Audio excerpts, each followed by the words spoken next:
오늘 우리가 함께 살펴보고 있는 이 에스겔서 12장 말씀은 하나님께서 에스겔 선지자에게 주신 그 말씀을 토대로 해서 또 에스겔 선지자가 어떠한 특별한 행동을 하는 것을 기록한 본문이다라고 할 수 있겠습니다.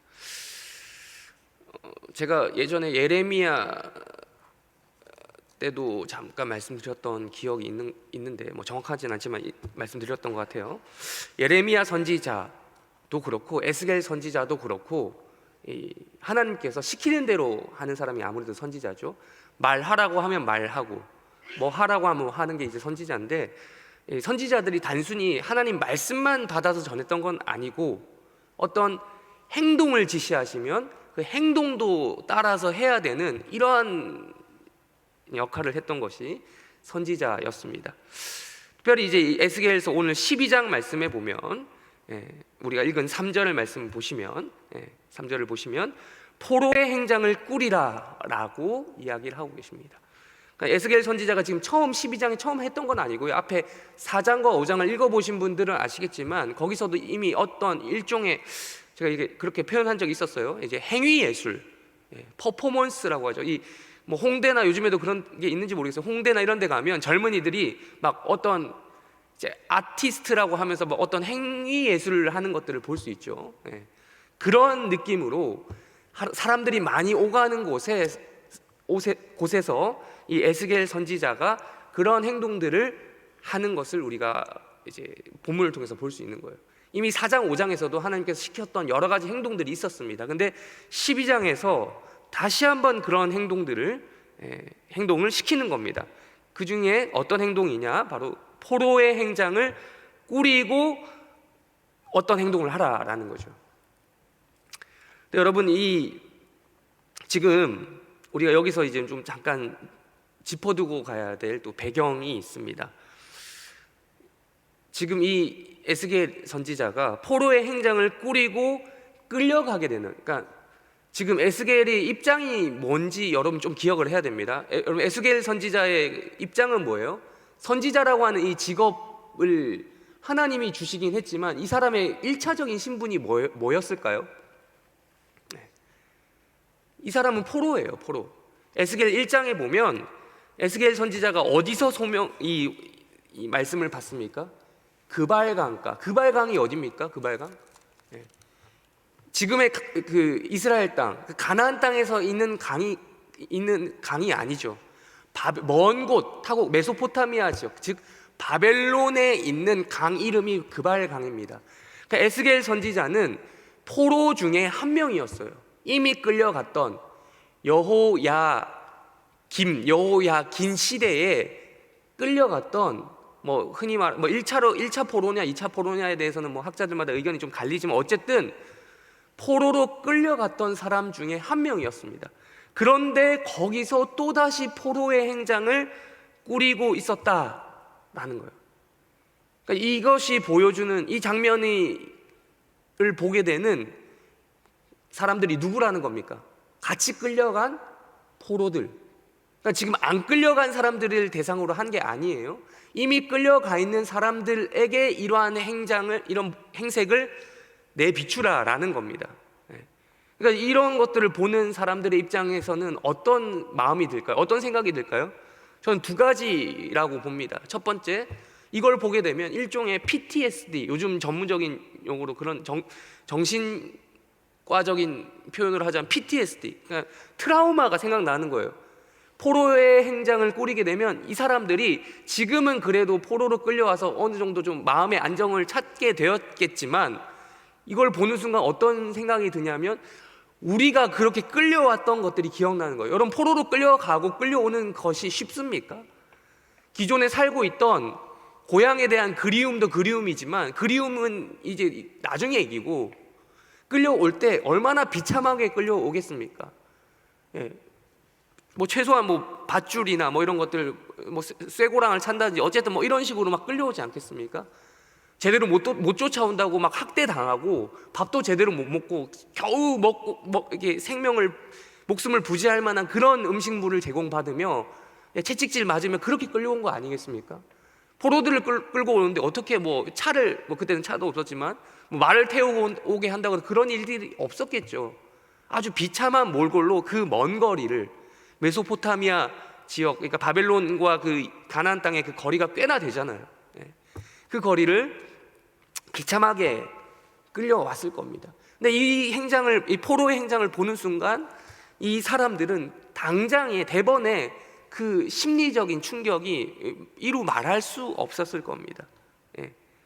근데 하나님께서 에스겔 선지자에게 이걸 보여주도록 하신 이유가 단순히 그들에게 충격만 주려고 했던, 그런 충격만 주려고 했던 것만은 아니에요. 그런 목적만 있는, 하나님이 뭐 긁어부스럼 일부러 그렇게 만드시는 분도 아니고 그렇게 하려고 했던 것이 아니라 또 다른 목적이 있다는 거예요. 두 번째 목적이 뭐냐면 일종의 모든 소망을 차단시키는 겁니다. 뭐 요즘 애들 말로 하면 희망 회로를 끊어버리는 겁니다. 왜냐하면 계속해서 이 포로로 끌려왔던 사람들은 어떤 소망을 가지고 있었을까요? 어떤 소망? 우리는 언젠가는 다시 고향으로 돌아가야 된다, 돌아갈 수 있다 라고 하는 그런 소망을 가지고 있었어요. 그런 희망 회로를 돌리고 있었습니다. 그렇지만 하나님의 반응은 어떻다는 거예요? 하나님의 마음은 어떻다는 거예요? 그런 거 생각도 하지 말라는 거예요. 거기 남아있는 사람들이 있다는 거예요. 지금 아직까지 끌려오지 않은 남아있는 유다 백성들이 있잖아요. 남아있는, 예루살렘이 아직 완전히 망한 게 아닙니다. 긴으로 이어지고 여호야긴 왕이 이제 물러난 다음에 같이 포로로 끌려왔거든요. 이때 같이 포로로 끌려오고 나서 남은 시드기야라고 하는 왕이 있었다는 거죠. 아직 왕조는 유지되고 있었습니다. 완전히 망한 게 아니에요. 그래서 끌려온 사람들은 우리가 돌아갈 땅이 있다, 고국이 있다라는 그런 희망 회로를 돌리고 있었어요. 하나님의 입장에서는 여전히 이들이 1차, 2차에 거쳐서 포로로 끌려왔음에도 불구하고 여전히 변하지 않는 그들의 신앙적인 태도가 있었다는 거죠. 포로로 끌려왔으면 좀 정신 차리고 하나님을 찾고 해야 되는데, 여러분 시드기야 왕의 결말을 여러분들 열왕기서나 이런 걸 통해서 이미 아실 겁니다. 어떠했습니까? 그가 회개했습니까? 아닙니다. 여전히 시드기야 왕을 중심으로 유다라고 하는 나라는 이미 북이스라엘의 멸망을 경험했고 남유다에서 그런 비참한 상황을 여러 번 경험했음에도 불구하고 하나님께로 돌아왔다 안 왔다? 안 왔다라는 거예요. 그래서 하나님이 이렇게 표현하는 겁니다. 이런 포로의 행장을 꾸리고 이런 퍼포먼스를 다시 한번 보여주면 그들이 그런 PTSD, 충격도 오겠지만 동시에 그러한 희망회로, 하나님과 관계없는 희망회로를 돌리는 것을 끊을 수 있을 것이다. 그래서 이렇게 이야기하잖아요. 하반절에 보시면 그들이 그것을 보면 비록 반역하는 족속이라도 혹 생각이 있으리라. 생각이 있으면, 머리가 있으면 생각이라는 걸 하라는 거예요. 눈이 있으면 그런 걸 보고 생각을 하라라고 말씀을 하시는 겁니다. 그런 다음에 계속해서 구체적으로 어떤 식으로 이런 퍼포먼스를 해야 할지 지시를 하시는데 4절에서 6절까지 내용은 우리가 좀 눈으로 보시고요. 7절에서 이것을 정리해 주고 있습니다. 우리 7절 말씀 읽겠습니다. 12장 7절 말씀도 읽겠습니다. 시작. 내가 그 명령대로 행하여 낮에 나의 행장을 끌려가는 포로의 행장같이 내놓고 저물 때에 내 손으로 성벽을 뚫고 캄캄할 때에 행장을 내다가 그들의 목전에서 어깨에 메고 나가니라. 아멘. 그러니까 4절에서 6절까지 말씀을 요약해주고 있는 게 7절입니다. 7절만 보면 이제 됩니다. 그러니까 하나님께서 하신 명령이 구체적으로 무엇이냐? 낮과 해가 저물 때와 캄캄할 때 이 세 타임으로 나누어서 끊어서 설명을 해주십니다. 낮은 이제 해가 떠 있을 때죠. 해가 떠 있을 때는 이제 그 포로의 행장을 이제 여러분 포로가 끌려갈 때 뭐 얼마나 대단한 걸 가져갈 수 있겠습니까? 그때 당시 이제 통장이 있었던 것도 아니고 현금이라고 해서 지폐 이런 종이로 된 것도 아닐 것이고, 그런 돈, 화폐라고 하는 것들을 제대로 들고 갈 수나 있었겠습니까?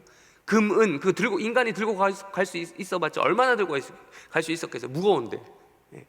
그 포로의 행장이라고 하면 정말 생활 필수품 몇 가지, 옷가지나 이런 것들 몇몇 가지 들고 갈 수 있었겠죠.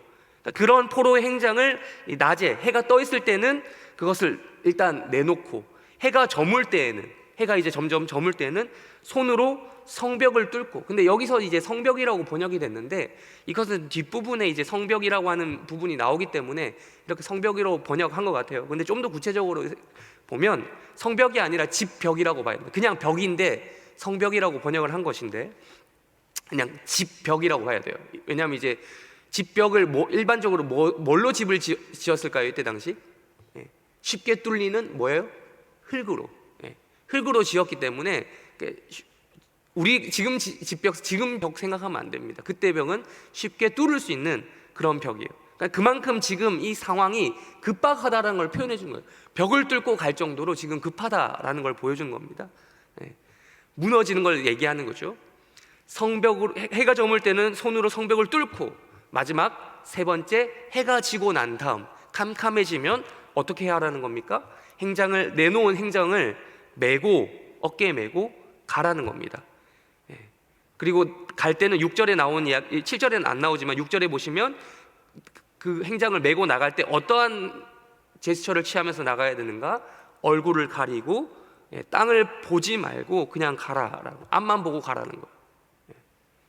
이러한 말씀을 하나님께서 에스겔 선지자에게 주셨다는 거예요. 이렇게 하라고. 이것을 통해서 6절에 이렇게 표현하고 있죠. 이스라엘 족속에게 이러한 것들을 시키는 이유는 이스라엘 족속에게 징조가 되게 함이라라는 거예요. 징조가 무엇입니까? 사인이에요. 사인, 표시. 이게 다른 말로 할 것 같으면 기적, 사인, 이적, 기사 뭐 이런 겁니다. 미라클, 영어로 하면 미라클이죠. 우리가 기적하면, 징조하면 어떤 것들만을 우리는 일반적으로 생각합니까? 예수님께서 떡 5개와 물고기 2마리를 풍성히 먹이셨다. 좋은 것들만 우리는 징조라고 생각을 해요. 일반적으로 우리에게 기적이 나타났다 이러면 좋은 거, 병이 고쳐지고 뭐 이런 것들. 성경적으로 좀 깊이 생각해 보면 그런 것들도 징조가 될 수 있고 기적이 될 수 있지만 이런 것들 또한 기적인 겁니다. 하나님의 말씀이 앞으로 일어날 일들을 이렇게 미리 예언해 주고 있는 모든, 그게 우리 입장에서 긍정적이든 부정적이든 다 싸잡아서 그것을 징조다라고 할 수 있는 거예요. 이런 것 또한 하나님께서 징조로 백성들에게 허락하신 겁니다. 그래서 이런 퍼포먼스대로 하고 난 다음에 그 다음 날에 어떤 일이 일어났는가? 우리 9절도 한번 읽어보겠습니다. 9절과 10절 읽겠습니다. 시작. 인자야, 이스라엘 족속 곧 그 반역하는 족속이 내게 묻기를 무엇을 하느냐 하지 아니하더냐? 너는 그들에게 말하기를 주 여호와의 말씀에 이것은 이스라엘 왕과 그 가운데 있는 온 족속에 대한 묵시라 하셨다 하고. 아멘.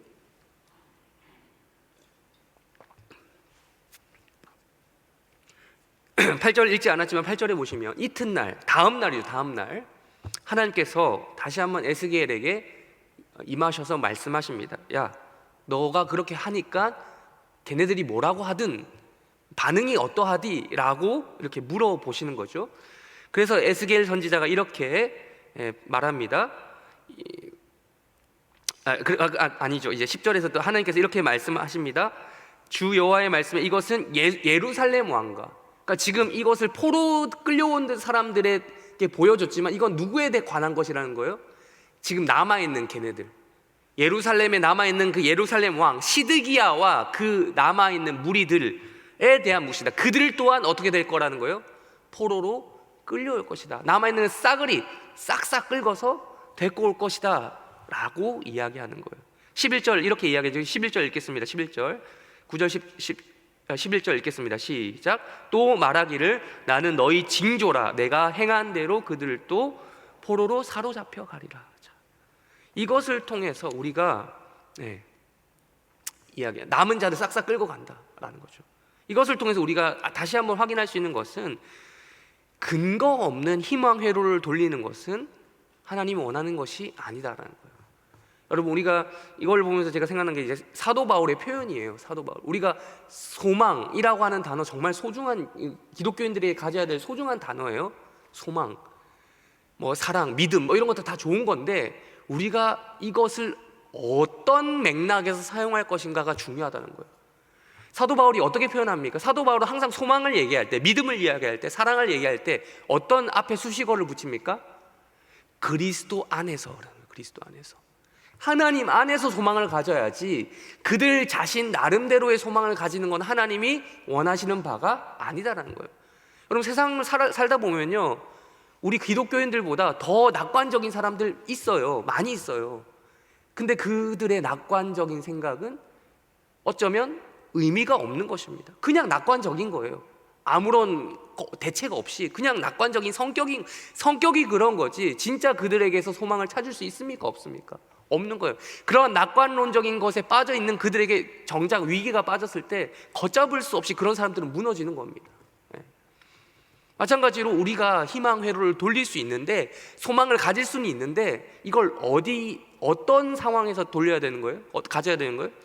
그리스도 안에서, 하나님 안에서, 하나님의 뜻 안에서 이런 것들을 가질 때 그것이 소망다울 수 있는 겁니다.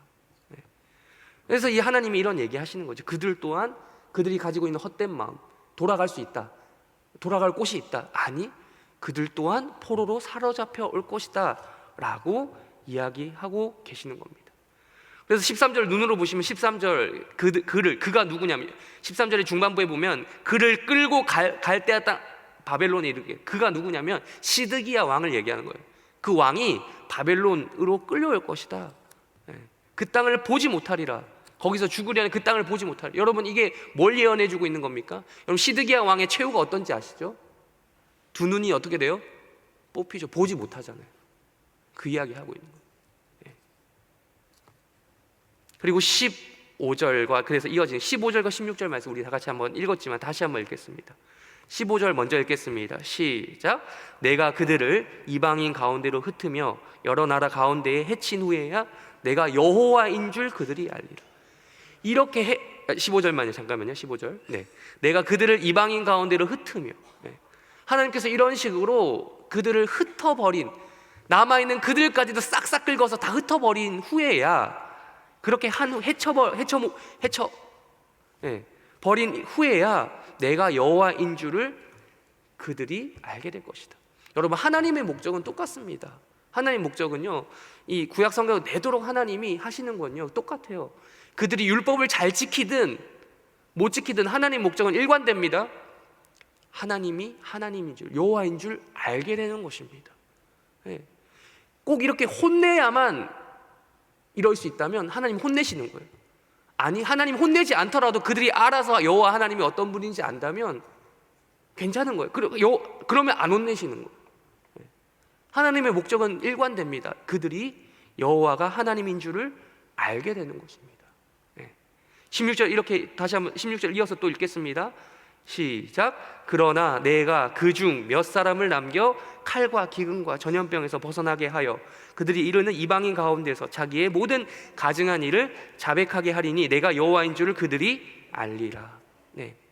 그래서 하나님 이렇게 얘기하시잖아요. 그렇게 흩어버리는 사람들도 있지만, 혼내는 사람도 있지만, 그렇지 않은 사람도 있다고 16절에서 이야기하고 있잖아요. 그러나 내가 그중 몇 사람, 성경에서 표현하는 게 남은 자 사상이죠. 남은 자, 남겨두는 자가 있다는 거예요. 남은 자들을 몇 사람 남길 텐데 그들은 이런 것들을 경험하지 않아요. 포로로 끌려가면서 그런 수치를 당하고 이런 게 없어요. 그런 사람들은 평온한, 그 사람들은 상대적으로 평온한, 물론 나라는 망하지만 이렇게 상대적으로 평온함을 누리는 사람도 있다라는 거예요. 칼과 기근과 전염병에서 벗어나게 된 사람들도 있다라는 거죠. 그런데 목적은 일관되는 거예요. 여호와 하나님, 똑같이 얘기하죠.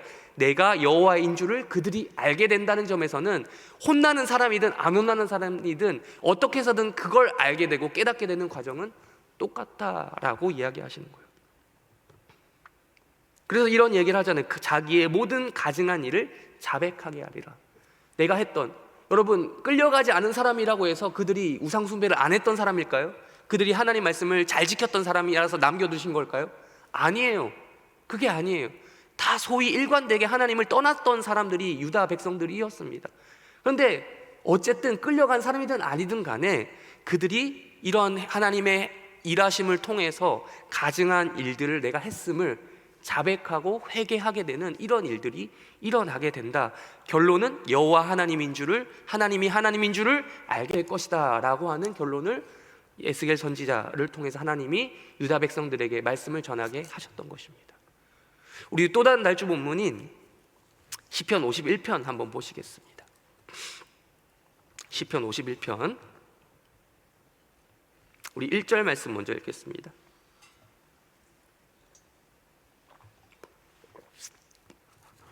시편 51편 1절 말씀 우리 다 같이 함께 읽겠습니다. 시작. 하나님이여 주의 인자를 따라 내게 은혜를 베푸시며 주의 많은 긍휼을 따라 내 죄악을 지워주소서. 아멘. 여러분, 이 시편 51편은 제가 개인적으로 참 은혜를 많이 받은 본문이기도 하고, 시편의 모든 부분이 그렇지만 특별히 그 배경이 명확히 기록되어 있기 때문에 더더욱 그러합니다. 대표적인 회개시죠. 회개. 다윗이 밧세바와 동침하고 이제 우리아를 죽이고 이러한 과정 가운데 살인과 간음죄를 저지른 다음에 이제 선지자 나단을 하나님 보내셨을 때 이 나단을 통해서 여러 가지 이야기를 듣고 그 나쁜 놈이 이제 일종의 거울 치료를 받은 거죠. 미러링. 나쁜 놈 이야기를 했더니 그 나쁜 놈이 누구였습니까? 원래는 자기였던 거예요. 그걸 깨닫고 난 다음에 하나님 앞에 통회하는 마음으로 이러한 시를 내놓은 거죠. 우리 앞에서 아까 에스겔 12장에서 봤던 것처럼 그들이 했던 모든 가증한 일을 자백하게 하리니 라고 읽었잖아요. 그러면서 여호와 하나님인 줄을 하나님인 줄 알게 되었다라고 했는데 그 누구보다도 이 다윗이라고 하는 사람이 하나님께 자백했던 사람이에요. 하나님께 자기 자신의 그런 것들을 회개함으로 통회함으로 나갔던 사람이라는 것을 우리가 시편 51편을 통해서 알 수 있는 겁니다. 그래서 이런 회개 고백을 한 겁니다. 회개라는 말이 없지만, 단어는 없지만 보면은 다 이 내용 하나하나가 1절부터 끝까지 보면 29절 끝까지 이런 자백에 대한 내용으로 구성이 되어 있지 않습니까? 이 다윗의 사례를 통해서 알 수 있어요. 우리 어제 새벽 예배 통해서 새벽 예배 담임 목사님 말씀을 통해서 들었죠. 다윗과 사울 정말 한 끗 차이예요. 근데 사울은 어떠했습니까? 끝까지 자신의 그걸 놓지 않았어요. 그런데 다윗은 아니죠. 다윗은 하나님의 그 은혜와 자비에 그걸 기대는 이런 구체적인 고백을 했잖아요. 이 다윗과 사울의 결정적 차이점인 거예요. 남유다와 에스겔의 차이였던 것처럼 마찬가지로 다윗의 사례를 통해서 우리가 알 수 있습니다. 그럼 다윗은 어떤 식으로 회개했는가? 우리 6절 말씀도 읽어보겠습니다. 어떻게 이러한 것을 했는지 6절 말씀 51편 6절 말씀 읽겠습니다. 시작. 보소서 주께서는 중심이 진실함을 내게 지혜를 은밀히 가리. 자, 다윗은 알았습니다. 하나님께서 어떤 걸 원하시는지 알았어요. 하나님이 몰라요? 우리가 죄를 짓는 거를? 우리가 죄인 된 걸 몰라요? 아신다는 거예요. 그러니까 이걸 자기가 깨닫고 난 다음에 바로 하나님 앞에 통회하고 자복할 수 있었던 이유는 하나님이 원하는 건 솔직함으로 내가 하나님 앞에 진실함으로 내가 잘못됐다는 걸 인정하는 것이다 라는 거예요. 하나님 모르는 게 아니잖아요. 우리 애들이 이게 잘못한 것도 부모들이 딱 보면 알잖아요. 근데 부모가 원하는 게 뭐예요? 그냥 솔직하게 너가 너의 잘못을 인정하는 거, 그거 부모가 원하는 거잖아요. 그걸 숨긴다고 해서 숨겨지지도 않는데 숨기려고 애쓰는 거 보면 얼마나 답답하겠습니까? 근데 다윗은 알았던 겁니다. 주께서 하나님이 원하시는 건 중심이 진실한 것이다 라는 거예요. 그래서 이렇게 또 나아가서 이렇게 이야기합니다. 10절부터 그 지혜가 무엇인지 이야기합니다. 그 다음 10절부터 우리 10절 읽어보겠습니다. 10절 읽겠습니다. 시작. 하나님이여 내 속에 정한 마음을 창조하시고 내 안에 정직한 영을 새롭게 하소서.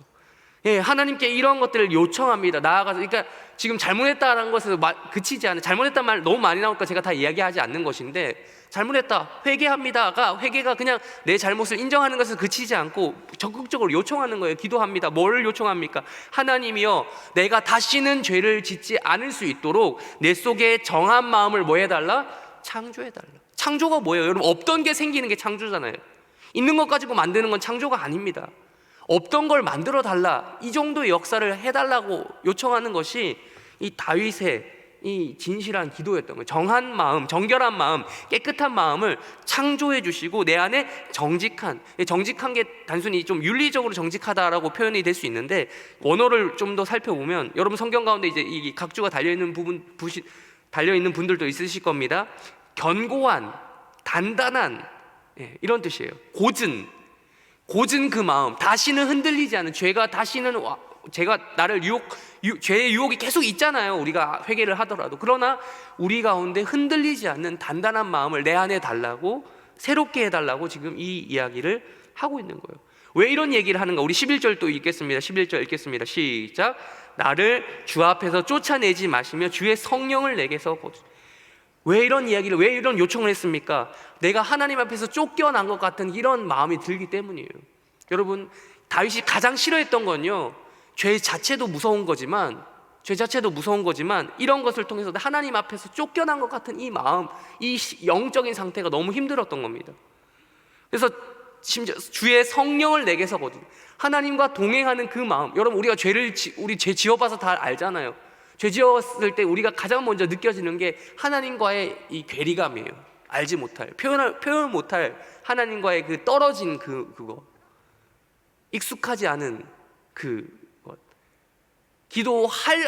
하려고 해도 안 되는 그 마음.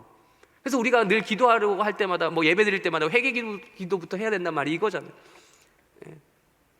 그러니까 이런 마음, 주의 성령이 내게서 거두어진 것 같은, 물론 여러분 우리가 교리적으로 보면, 신학적으로 보면 하나님의 성령이 내 안에 내주하시는 그 성령이 떠날 수 있습니까? 없습니까? 없어요. 예수 믿는 사람, 예수를 주로 고백하는 사람은 성령이 항상 여기 계신다고요. 그렇지만 우리가 실제적으로 살아가면서 실존적으로 신앙생활을 해 나갈 때 죄가 우리 가운데 있으면 성령님이 내 안에 없는 듯한, 바꿔 말하면 구원의 확신이 희미해진다고요.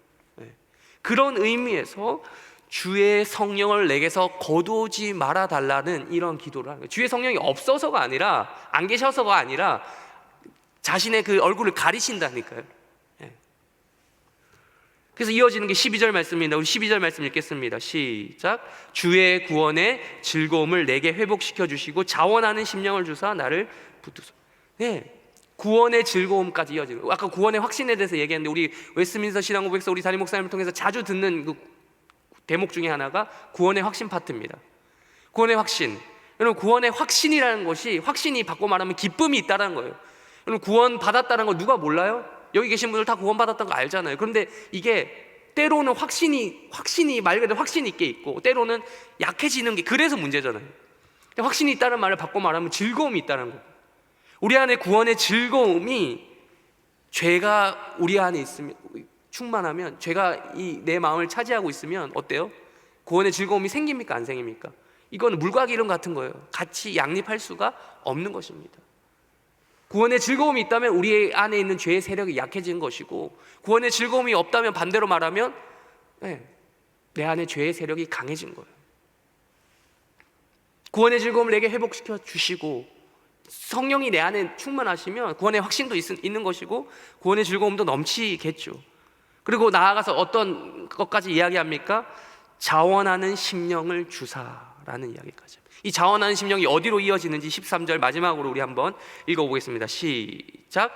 그리하면 내가 범죄자에게 주의 도를 가르치리니 죄인들이 주께 돌아오리라. 감히 다윗이 죄를 지었는데 감히 이런 얘기까지 하는 거예요. 자신의 죄의 문제도조차 해결하지 못하던 다윗이 하나님 앞에 통회하며 자복하며 회개하는 이 순간 속에서 어디까지 나아가는 거예요? 바꿔 말하면 전도까지 하는 거예요. 전도에 대한 다짐까지 하는 겁니다. 여러분, 구원받은 백성들이 할 게 뭐예요? 우리가 구체적으로 할 게 복음을 전하는 거잖아요. 나도 선배 범죄자예요. 바꿔 말하면 다윗은 선배 범죄자였는데 후배 범죄자들에게 가서 이걸 하겠다는 거예요. 나도 내가 죄를 지어봐서 아는데, 나는 죄를 지어봐는 봤지만 거기서 끝나지 않고 나는 회개해서 이런 기쁨을 되찾았다. 나가서 내가 또 다른 범죄자들에게 주의 도를 가르치겠다. 그러면 어떻게 된다? 그 죄인들, 그 범죄자들 또한 주께로 돌아오게 될 것이다 라는 겁니다. 오늘 이 날주 본문 에스겔서와 시편 말씀을 통해서 우리가 이 교훈을 얻기를 원합니다. 첫 번째, 그러니까 우리가 우리가 다윗 혹은 에스겔과의 차이점이 있으면 안 되겠어요. 이 사울, 어제 얘기했던 사울이라든지 혹은 유다 백성들 같은 경우는 차이점이 있었죠. 근데 우리는 차이점이 있으면 안 되겠죠. 우리는 공통점을 어떻게 해서든 찾아내야 되지 않겠습니까? 첫 번째, 회개해야 됩니다. 회개. 예. 이 말씀을 듣고 그러한 행동을 통해서 우리가 회개할 수 있어야 되는 거예요. 예. 왜 그런 행위를 통해서라도 하나님께서 에스겔 선지자에게 이런 말씀 보여주셨습니까? 회개하라는 거죠. 회개가 뭐 다른 게 아니고요. 뭐 이렇게 말로만 회개하는 이런 게 아니라 중심이요, 중심. 하나님이 아시는 중심이잖아요. 그래서 우리가 말로는 때로 기도 못해도 마음속으로 깊이 기도할 때 또 은혜가 될 때 있지 않습니까? 그런 중심이 진실한 걸 하나님이 원하시니 우리가 그로 말미암아 구원의 즐거움을 얻는 데까지, 구원의 확신으로 인해 우리 삶이 기쁜 데까지 나아가는 은혜가 있기를 주님의 이름으로 축원합니다. 두 번째, 우리가 선배로서 먼저 그 은혜를 입은 자로서, 선배 범죄자로서 후배들에게, 범죄자들에게, 말이 좀 표현이 웃긴데, 주의 도를 가르치는, 에스겔 선지자처럼 뭐 말로 할 수도 있지만 말이 아니라 때로는 행동으로 해야 될 때도 있겠죠. 그런 퍼포먼스, 말도 안 되는 건 행동을 통해서라도 오늘 하루를 펼쳐질 여러분의 하루를 통해서 이러한 일들이 일어나기를 주님의 이름으로 축원합니다. 그렇게 주의 도를 전하시는 복된 하루 되시기를 주님의 이름으로 축원합니다. 우리 다 같이 주기도문으로 예배를 마치고 각자 개인 기도 제목 가지고 기도하시다가 때가 되면 돌아가시길 바랍니다. 하늘에 계신 우리 아버지여, 이름이 거룩히 여김을 받으시오며 나라의 임하옵시며 뜻이 하늘에서 이루어진 것 같이 땅에서도 이루어지이다. 오늘날 우리에게 일용할 양식을 주옵시고 우리가 우리에게 죄 지은 자를 사하여 준 것 같이 우리 죄를 사하여 주옵시고 우리를 시험에 들게 하지 마옵시고 다만 악에서 구하옵소서. 대개 나라와 권세와 영광이 아버지께 영원히 있사옵나이다.